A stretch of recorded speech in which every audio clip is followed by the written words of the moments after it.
Olá pessoal, tudo bem com vocês? Vamos à nossa aula de física hoje? Então vamos lá, professor Cláudio, aula de física. Vamos falar um pouquinho sobre movimento retilíneo uniforme, também chamado de MU. Vamos ver as nossas características desse movimento. O movimento retilíneo uniforme é aquele que tem sempre velocidade constante, sempre. A velocidade é sempre constante de todo o movimento. Velocidade constante quer dizer que o móvel ele percorre espaços iguais e intervalos de tempos iguais. Então, quer dizer que se ele anda com velocidade constante, a mesma velocidade sempre, ele sempre vai percorrer espaços iguais e intervalos de tempos iguais. Olha o nosso exemplo aí. Eu tenho aqui um corredor que está fazendo um certo movimento e ele percorre sempre 10 metros, olha só. Sempre 10 metros, no mesmo intervalo de tempo. Olha aí, ó, de 2 a 4 segundos, de 4 a 6 segundos, de 6 a 8 segundos. Então, para ele percorrer 10 metros, ele sempre gasta 2 segundos. Mais 10 metros, de 20 até 30 são 10 metros, gastou 2 segundos. Quer dizer que ele possui velocidade constante, ou seja, ele percorre sempre o mesmo espaço no mesmo intervalo de tempo. Esse movimento é chamado de movimento retilíneo, em linha reta, uniforme, ou seja, sempre a mesma velocidade, velocidade constante. Para a gente poder estudar o movimento uniforme, a gente tem algumas equações. Vamos lembrar aí da equação da velocidade média, que a gente viu nas últimas aulas. Nossa equação da velocidade média é a variação do espaço dividido pela variação do tempo. Se a velocidade dele é sempre constante, eu posso tirar esse Vm, de velocidade média, e apenas chamar isso de V, que é uma constante. Eu lembro que nossa variação do espaço é sempre o espaço final menos o espaço inicial. Então, é a variação do meu espaço. Variação é sempre o final menos o inicial. Se eu começo a medir o meu tempo no zero, o meu tempo inicial seria o zero, nossa equação torna-se desse jeito. Minha velocidade, agora eu tirei esse m aqui, porque agora eu tenho somente velocidade, não é velocidade média mais. Minha variação do espaço dividido pelo meu intervalo de tempo, que aqui é só o tempo, porque eu estou fazendo o tempo inicial ser zero. Se eu der uma organizada nessa fórmula, eu chego nessa equação aqui, que é chamada de equação horária do espaço. E essa equação horária do espaço, ela representa para a gente o espaço final do meu móvel em relação ao tempo que esse móvel está se movimentando. Por isso que ela tem o nome de equação horária, porque o espaço depende do tempo em que o móvel está se movimentando. Para ficar fácil de lembrar, a gente diz que essa equação é a equação do S de sorvete. Então, para a gente poder lembrar, a gente lembra aí do nosso sorvete. S de sorvete é a equação do movimento uniforme, a equação horária do espaço do movimento uniforme. Posso classificar um movimento, e aí eu vou fazer uma classificação agora deste movimento. Antes de classificar o movimento, eu sempre tenho que lembrar do meu referencial. É muito importante o referencial, que é aquele ponto que a gente adota para dizer se o móvel está em movimento ou repouso. E ele serve para a gente classificar esse movimento uniforme. Estou com saudade de desenhar o fusquinha aí para vocês, e aqui eu coloquei a imagem de um carrinho mais bonitinho, né? Melhor do que o meu no quadro. Então vamos lá. Meu referencial agora está aqui embaixo. Eu adotei como referencial meu ponto zero. Imagine que aqui é a minha referência. É onde eu começo a marcar o meu espaço. Se eu caminhar para o lado direito, eu estou caminhando para o sentido positivo da minha trajetória. Se eu caminhar para o meu lado esquerdo, eu vou caminhar para o meu sentido negativo da trajetória. E aí eu tenho aqui um carro que se move para a posição positiva, um carro que se move para a posição negativa. Então, esse referencial a gente vai adotar para a gente poder classificar o movimento. Então, vamos lá. Eu posso classificar o movimento em movimento progressivo. O que é isso?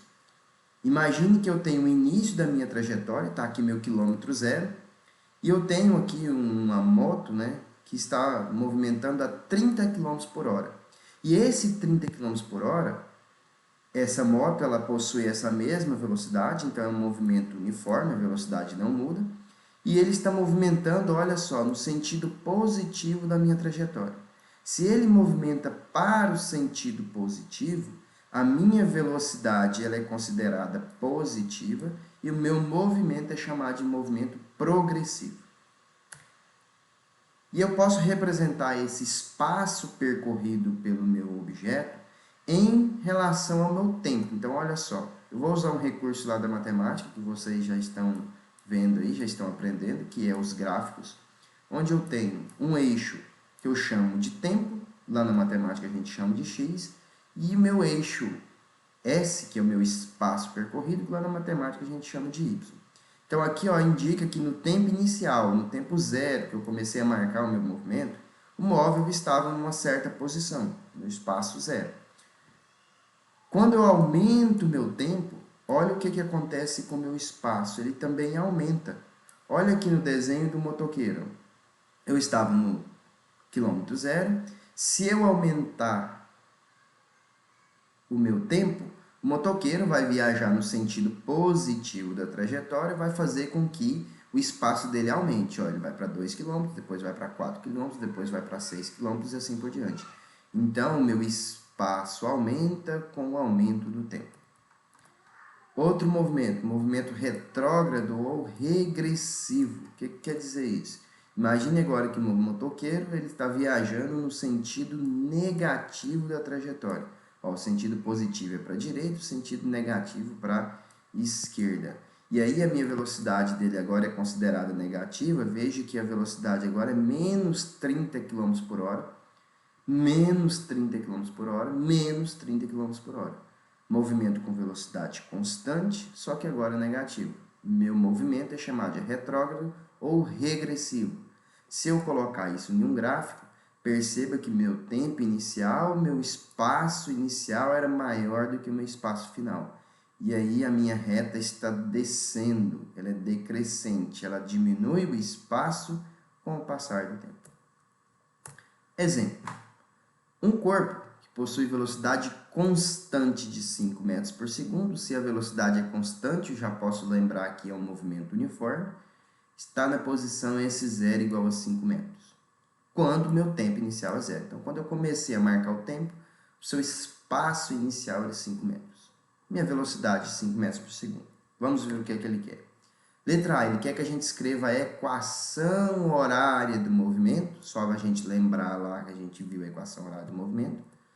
E depois ele quer a posição, ou seja, aquela posição que ele esteja no instante t igual a 5 segundos. Vamos fazer a nossa resolução. Primeiro vamos tirar os dados da letra A. Olha só, se um corpo possui velocidade de 5 metros por segundo, está na posição S0 igual a 5 metros, posição inicial. Qual é a pergunta? Ele quer que a gente descubra a equação horária do movimento na letra A. Se a gente lembrar a equação horária, é aquela equação do S de sorvete. S igual a S0 mais velocidade vezes o tempo. Eu vou substituir aqueles dados que eu tenho e vou deixar em função de tempo, porque ele quer a equação horária do movimento. Então, vamos lá. S0 eu tenho nos meus dados que vale 5, mais a velocidade eu tenho nos meus dados que vale 5.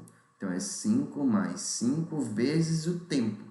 Até aqui eu não tenho tempo, não coloque o tempo igual a zero aqui. Esse tempo igual a zero indica que é a posição inicial. Ele não aparece na equação horária do movimento.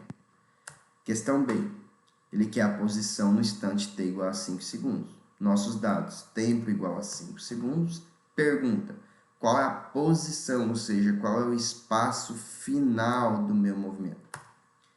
Resolução. Como a equação do movimento é S igual a 5 mais 5 vezes tempo, que eu descobri aqui na letra A, em minha equação horária do movimento, basta substituir no lugar de tempo 5 segundos e resolver nessa equação.